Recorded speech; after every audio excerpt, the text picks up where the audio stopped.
Olá, meus queridos, sejam muito bem-vindos a mais uma lição de Um Curso em Milagres, aqui com a nossa jornada através do livro de exercícios do professor Kenneth Wapnick. Hoje a gente está indo para a lição 96, também uma lição longa. A gente vai sentir o direcionamento de Jesus. Se eu sentir que a gente precisa dividir essa aula em duas, a gente divide, que nem foi a de ontem, a lição 95, que foi grande. Mas a gente convida Jesus para entrar na sala de aula com a gente e Ele que vai direcionar tudo, né?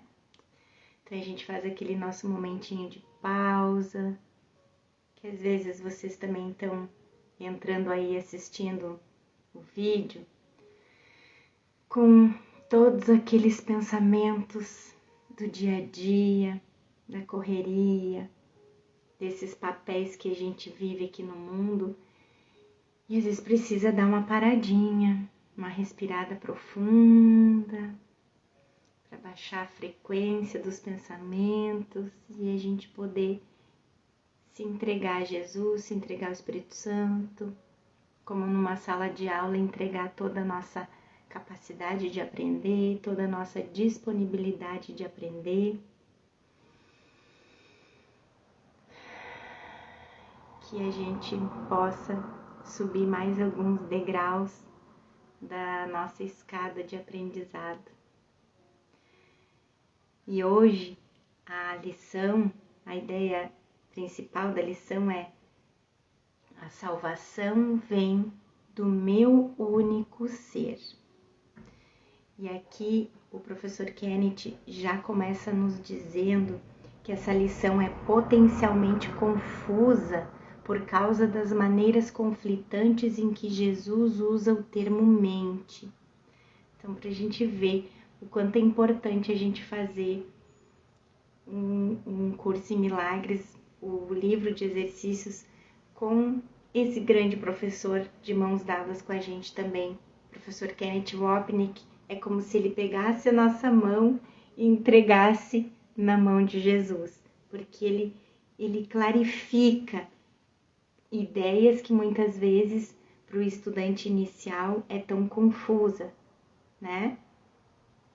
Então, ele diz que dirigirmos-nos a essa confusão vai nos fazer passar pela lição bem mais fácil.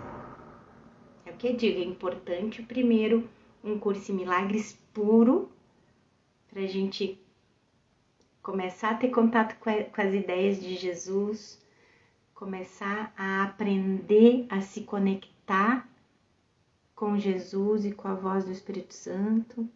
Mas depois, numa segunda vez que a gente vai fazer o livro de exercícios, fazer com o professor Kenneth, clarifica muito o que antes pra gente era confuso demais. E ele diz que mente é usada aqui de duas formas, de maneira similar ao que é encontrado na seção mente e espírito que a gente tem no esclarecimento de termos. Ela é equacionada tanto ao espírito quanto à mente dividida. Então, a mente é equacionada, o termo mente é equacionada tanto ao espírito quanto à mente dividida. A confusão acontece porque o referente específico nem sempre é declarado. Às vezes fica subentendido e só um estudante de muito tempo, que pratica muito tempo, que tem essas fichas que caíram, que já estão muito claras, né?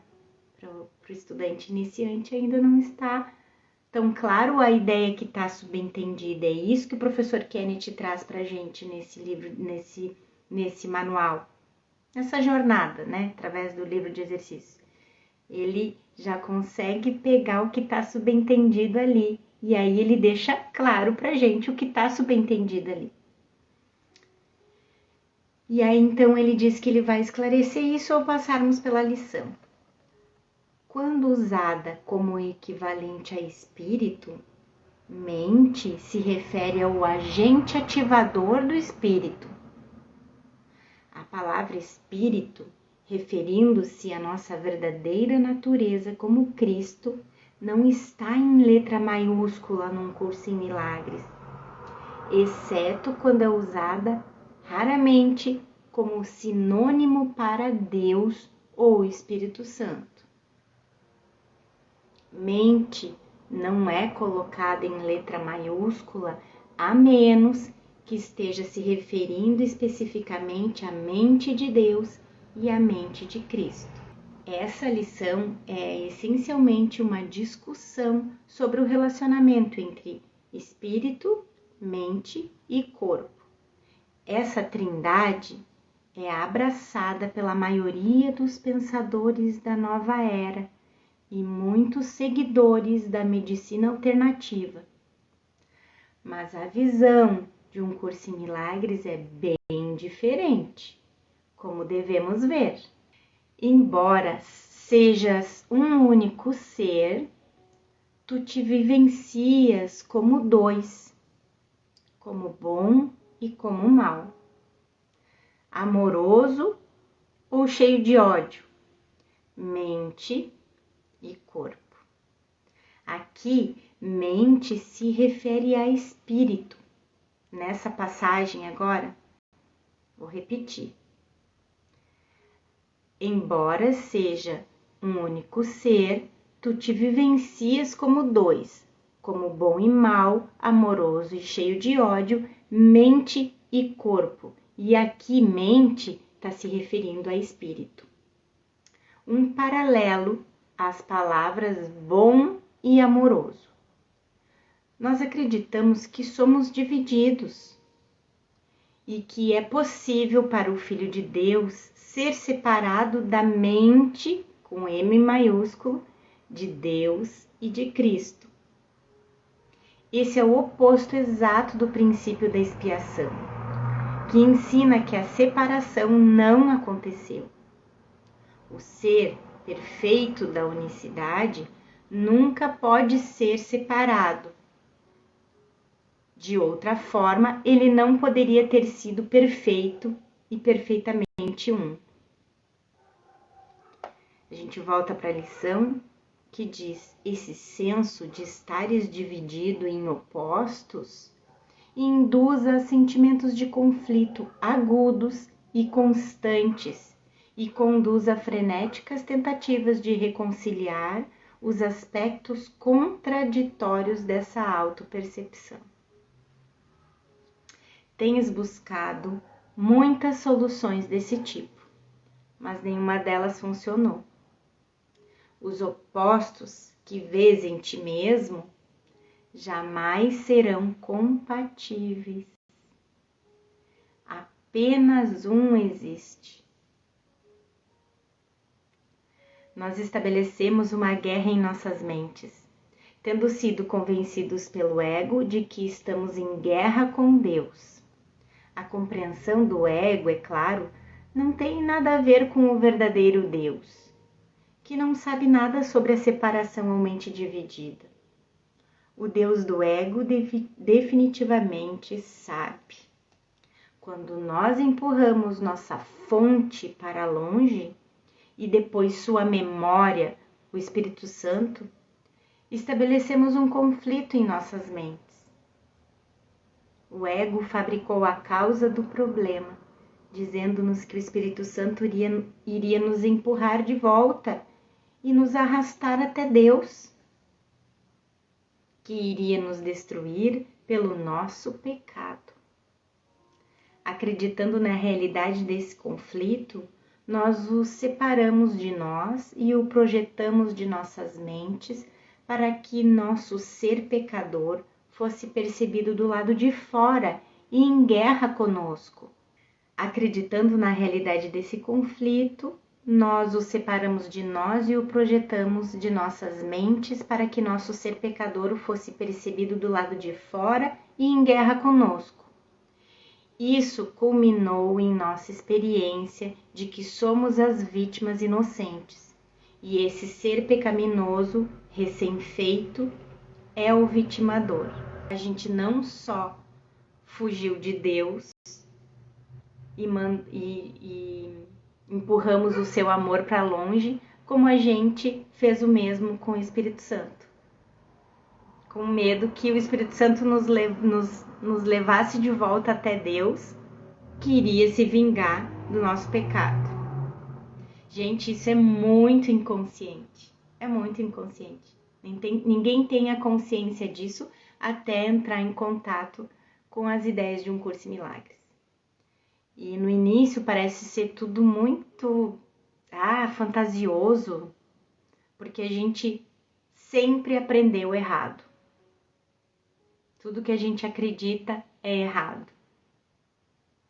Mas aos poucos, a gente praticando as lições de um curso em milagres e realmente vivendo o milagre, experienciando o milagre, a gente vai começando a trazer para a consciência tudo que está no inconsciente. E realmente, se a gente começar a ficar consciente disso tudo, a gente vai ver que a gente projetou toda essa história no mundo e nos nossos relacionamentos. Tanto que, quando a gente começa ali na pré-adolescência a gente já começa a achar que pai e mãe não sabem de nada, quem sabe é a gente que sabe o melhor para nós, e o quanto mais cedo a gente puder ir para bem longe de pai e mãe, então a gente projeta nos relacionamentos e aqui no mundo toda a crença equivocada que está na mente. Mas todas essas crenças são muito ontológicas, como diz o professor Kenneth no livro, né? Nossos relacionamentos especiais, nossas frenéticas tentativas de reconciliar, representam o plano do ego para resolver o conflito. Na forma do ódio especial, eu acredito que o inimigo está do lado de fora e que, por destruí-lo, minha inocência vai prevalecer. Porque se eu estou destruindo o inimigo, quer dizer que ele é mau e eu sou bom e eu continuo sendo inocente. Na verdade, todos somos, mas nesse sonho insano é o que a gente projeta. O culpado é sempre o outro, qualquer um, menos eu mesmo. Na forma do amor especial, meu conflito interno é ocultado pelo amor que vivencio quando estou com essa pessoa especial. Eu não tenho que sentir a dor e o terror que já espreito em minha mente, porque na presença dessa pessoa especial eu me sinto confortável e seguro. A atenção, devoção e aprovação dessa pessoa fazem com que eu me sinta bem em relação a mim mesmo. E nunca tenho que olhar para o fato de que eu acredito que sou o lar do mal, da escuridão e do pecado. Por isso que a gente tem esses relacionamentos especiais com essas pessoas que nos fazem sentir bem. As pessoas que fazem com que a nossa projeção fique gritante aos nossos olhos, a gente não aguenta conviver. A gente se afasta. Se queres ser salvo, tens que aceitar o fato de que a verdade e a ilusão não podem ser reconciliadas. Independentemente de como tentes, dos meios que usas e de onde vês o problema. Aqui, novamente, vemos Jesus caindo de volta na metafísica não dualista do seu curso. Não há conflito.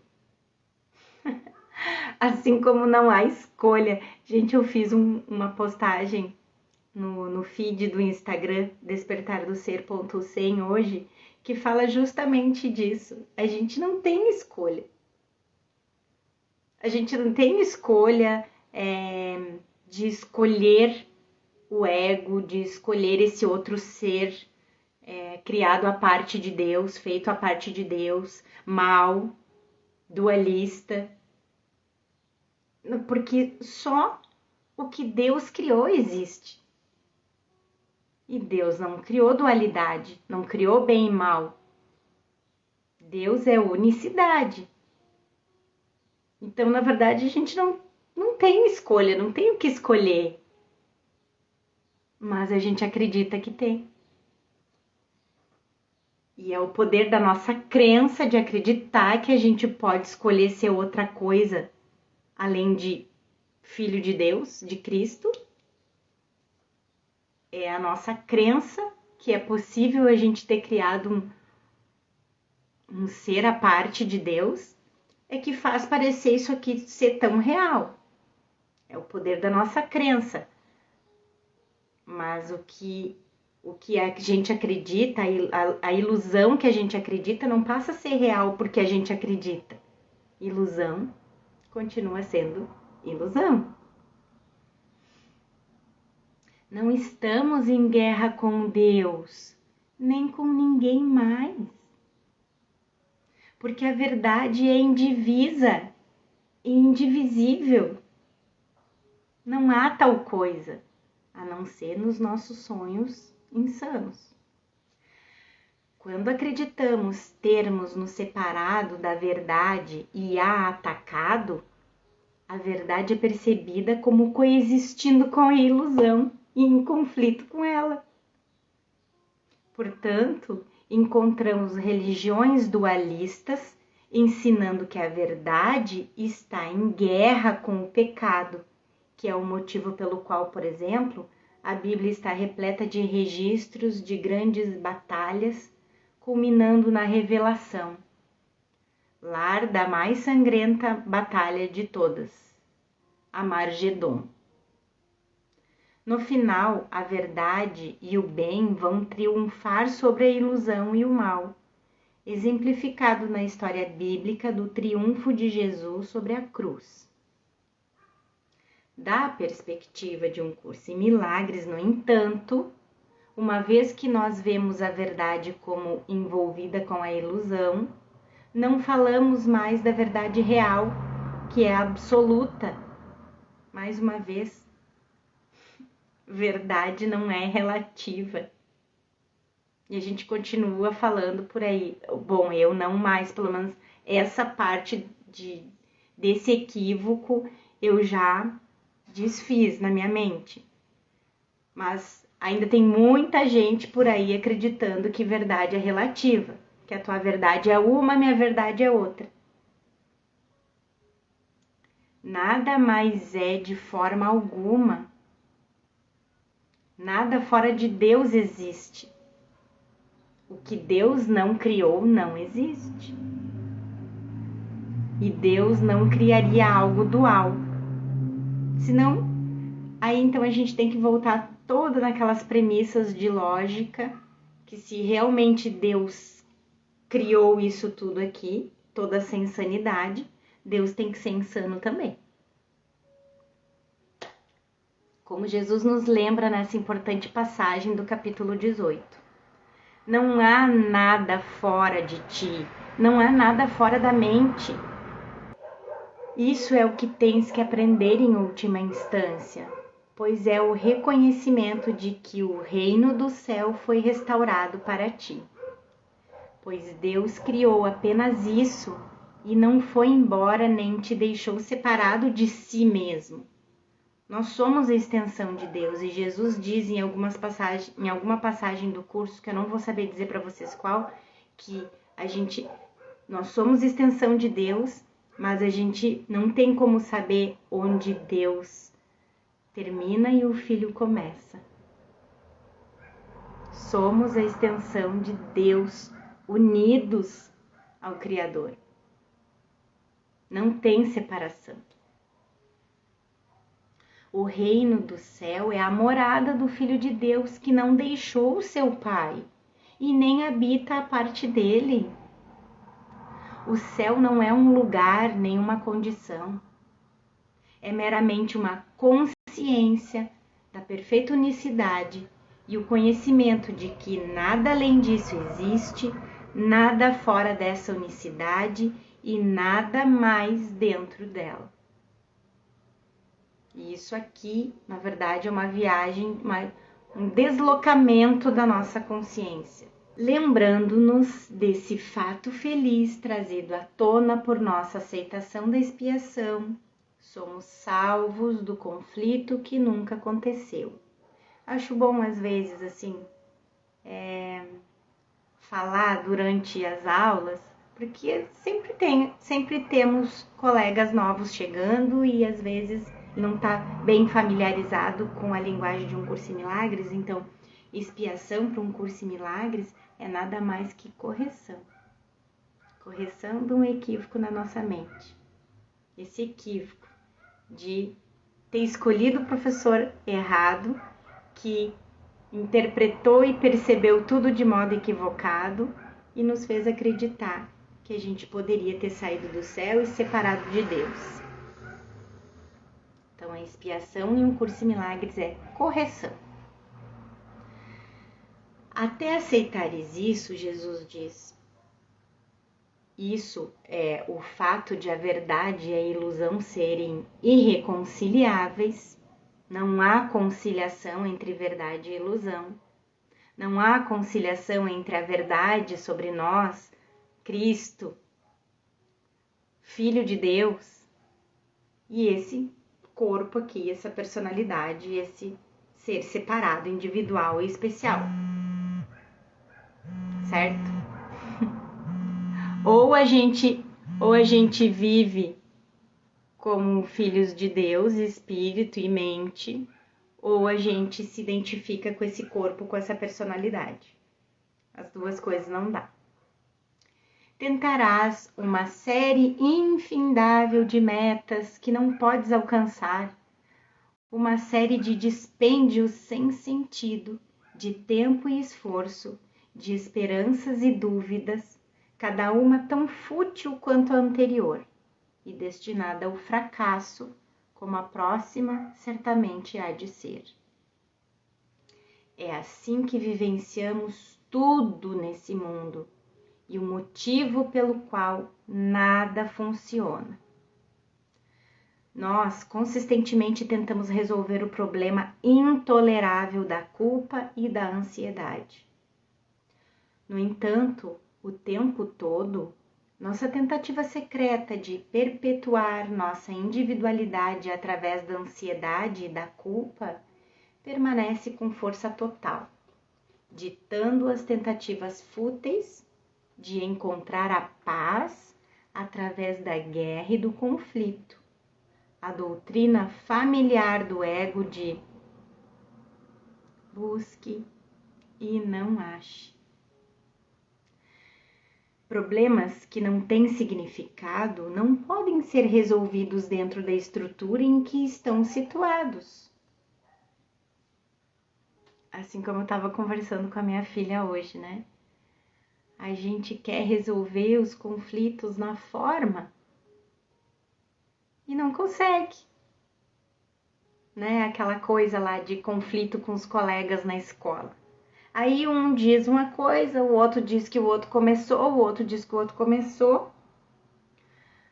Os adultos não sabem mais em quem acreditar ou escolhem em quem acreditar, baseados no passado, porque fulano é mais atentado que o outro é bem quietinho, então o passado não condena ele, e o conflito perdura, porque a gente está tentando resolver o problema na forma e ninguém resolve problema nenhum na forma, porque não é lá que o conflito está, não é na forma que o conflito está. Claro, são muitas cortinas de fumaça que o ego nos faz pensar que a gente resolve alguma coisa na forma, né? Mas, na verdade, o conflito está na mente, o problema está na mente, a solução está na mente. Lembra que a gente já passou por essas lições? Então, todos os problemas são vivenciados dentro da moldura do corpo e do mundo. São vivenciados, né? Onde a gente experiencia. Mas eles não podem ser resolvidos aqui. Enquanto esses conflitos não forem resolvidos na mente, vai continuar acontecendo na forma. E ela mesma já desistiu, sabe? Ela diz assim, ai mãe, não adianta falar para a professora, não adianta falar com o fulaninho, não adianta porque eles continuam fazendo, então eu me afastei, eu não sei o que, né? Porque não adianta mais lutar na forma para que aquilo pare de acontecer. Então ela se afastou, ela parou de dar realidade, parou de atacar também de volta. Lembra que a gente vai passar por essa lição? Quem se defende é atacado? Se eu me defendo, eu sou atacado? Então ela saiu desse círculo vicioso e foi assim que as coisas se resolveram. Eles desistiram de atacar ela e tal. Mas foi em outro lugar que ela resolveu. Não foi resolvido na forma, não foi conversando com a pedagoga do colégio, não adiantou nada na forma. E é isso que o professor Kennedy está falando aqui. Todos os problemas são vivenciados, parecem ser vivenciados dentro dessa moldura do corpo e do mundo, mas eles não podem ser resolvidos aqui, porque eles não existem aqui. Eles estão dentro de nossas mentes, vindo da escolha de acreditar no ego. Esse único problema é reprimido porque nossa culpa é esmagadora. E tendo sido projetada, nós agora vemos o problema em todos os lugares ao nosso redor, mas nunca dentro de nós. Uma vez que a estratégia do ego é alcançada, nós continuamos tentando resolver esses pseudo-problemas, investindo vastos recursos de tempo e esforços para fazer isso. Inclusive com psicólogos, até já falei para minha filha, né? Que é muito legal ter alguém com quem a gente conversar, alguém neutro com quem a gente conversar. Mas resolver e curar o conflito da mente, o único psicólogo, Jesus e o Espírito Santo. No entanto, esses esforços para resolver os problemas nunca vão funcionar porque eles nunca podem funcionar. Na verdade, nada funciona nesse mundo e, portanto, ninguém jamais é realmente feliz aqui. Para nos certificarmos, nosso especialismo precisa ser atendido em qualquer momento específico, mas esse momento tem pouca duração, pois a culpa exige que nunca sejamos realmente felizes. Esse é o objetivo da culpa. Portanto, nunca seríamos capazes de aceitar a felicidade que o especialismo nos oferece. Nossos egos iriam questionar, por exemplo, como alguém poderia nos amar, para não dizer ficar conosco, ou espere só para ver o que virá a seguir. Essas dúvidas surgem somente porque o problema subjacente da culpa nunca é examinado. Exatamente. Quem aí é daqueles que diz assim, ó, nunca nada tá tão ruim que não possa piorar? Ou o que será que tá vindo agora para mim? Que outra coisa vai acontecer agora para eu cair do cavalo ou me puxarem o tapete? Ou o que será? A pessoa fica esperando. Isso é o problema subjacente da culpa, que nunca é examinado. Portanto, o perdão procede de outra forma, revertendo a projeção. Somos ensinados por nosso novo professor, Jesus, a trazer o problema até a resposta. A ilusão do ego, a verdade do Espírito Santo. Uma vez que o problema da culpa é trazido para a sua moldura correta, na mente, a decisão da mente de ser culpada ele pode ser facilmente resolvido. De novo, uma vez que o problema da culpa é trazido para a moldura correta, a mente, trazido para aquela moldura da decisão da mente de ser culpada, ele pode ser facilmente resolvido, mas tudo é resolvido a partir do desfazer da culpa. Sem culpa, a gente vai parar de projetar a própria culpa nessa moldura de mundo e corpo. Mais um parágrafo aqui da lição, vamos ver o que tem antes aqui. Então, problemas que não têm significado não podem ser resolvidos dentro da estrutura em que estão situados, que parecem estar situados, né, no mundo e no corpo. Eles não têm significado e não podem ser resolvidos no mundo. Dois seres em conflito não têm resolução. E o bem e o mal não têm ponto de encontro. Mais uma vez que a gente já viu em outra lição, egos não se comunicam. Lembra? Então, dois seres em conflito não têm resolução. Isso novamente expressa a metafísica subjacente de Um Curso em Milagres, a qual, discutida em grandes detalhes no texto, forma a fundação do livro de exercícios. Suas primeiras lições não podem ser compreendidas sem primeiro reconhecermos que esse é um sistema de pensamento não dualista. Existe Deus, o céu, a verdade e nada mais. O problema repousa em acreditarmos que existe algo mais. É essa crença que tem que ser desfeita, não os pseudo-problemas que meramente refletem o verdadeiro problema, que é a gente acreditar que existe algo mais além de Deus, céu e verdade. A sentença acima se assemelha ao local do encontro, que faz a mesma afirmação no contexto de dois filhos.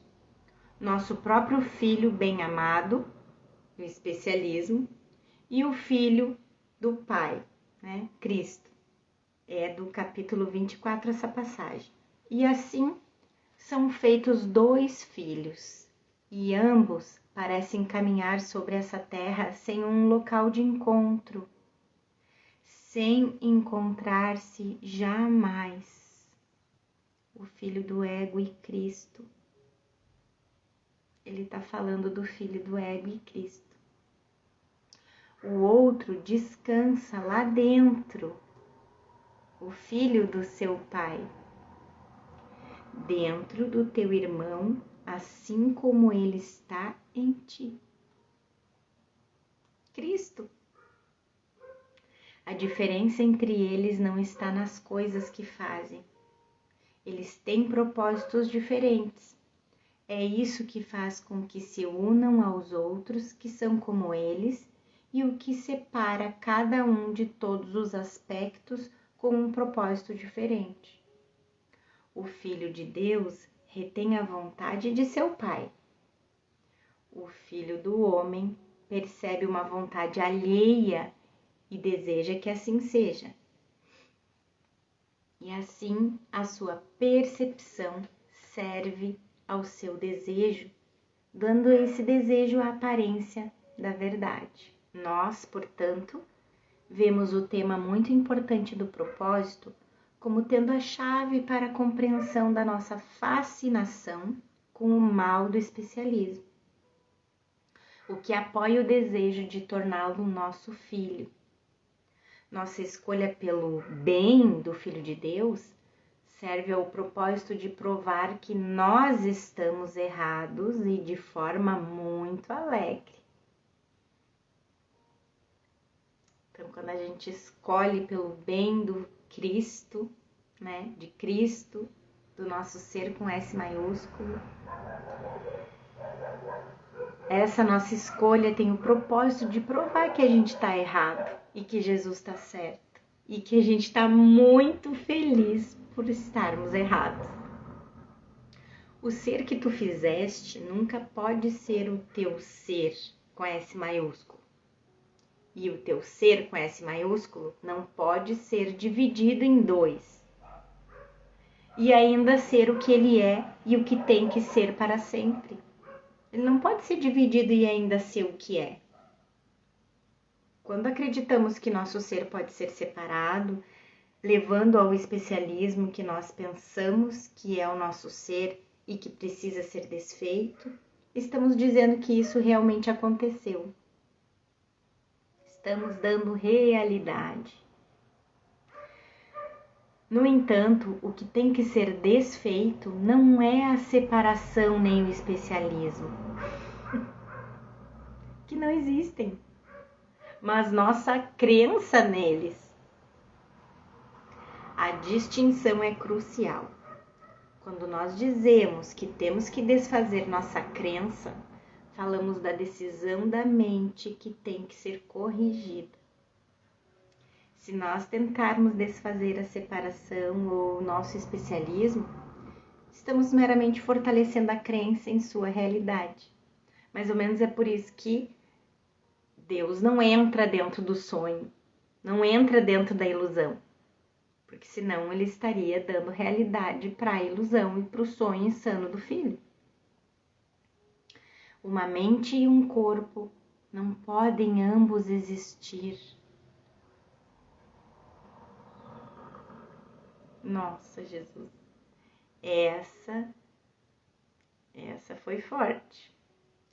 Uma mente e um corpo não podem ambos existir. Jesus não está falando sobre a mente dividida, mas sobre mente equacionada a espírito, expressando a ideia familiar de um ou outro, o ego ou Deus. Nós também encontramos isso na seguinte passagem do texto. Dessa única escolha entre o espírito e a carne. Desculpa, gente, é uma passagem do capítulo 31, lá da seção 6. Dessa única escolha entre o espírito e a carne depende todo o teu mundo, pois aqui estabeleceste o que tu és. Carne ou espírito na tua própria crença. Se escolhes a carne, jamais escaparás ao corpo como a tua própria realidade, pois escolheste que queres assim. Mas escolhe o espírito e todo o céu se inclina para tocar os teus olhos e abençoar a tua vista santa, para que não mais possas ver o mundo da carne, exceto para confortar e curar e abençoar. Sim, porque enquanto a gente está aqui ciente desse corpo, que a gente pode ver aquele que está vivo. É aqui nessa experiência que a gente pode se encontrar com o nosso ser real. Tem uma passagem que eu tenho que compartilhar com vocês. Quem sabe na segunda parte desse vídeo eu compartilho com vocês essa parte que é bem importante, tá bom? Em outras palavras, em todos os momentos temos oportunidade de decidir quem somos, crianças do especialismo ou de Deus, separação ou unicidade, o corpo ou o espírito. O que nós escolhemos determina nossa experiência. Da mesma forma tão simples está também a escolha entre o céu e o inferno. Meus queridos, eu vou continuar na parte 2 desse vídeo e vou pegar essa passagem que fala que é aqui, enquanto a gente tá com a consciência de corpo, que a gente pode encontrar o nosso verdadeiro ser. É uma passagem bem importante. Agora para a segunda parte, tá bom? Logo, logo a gente volta. Até mais!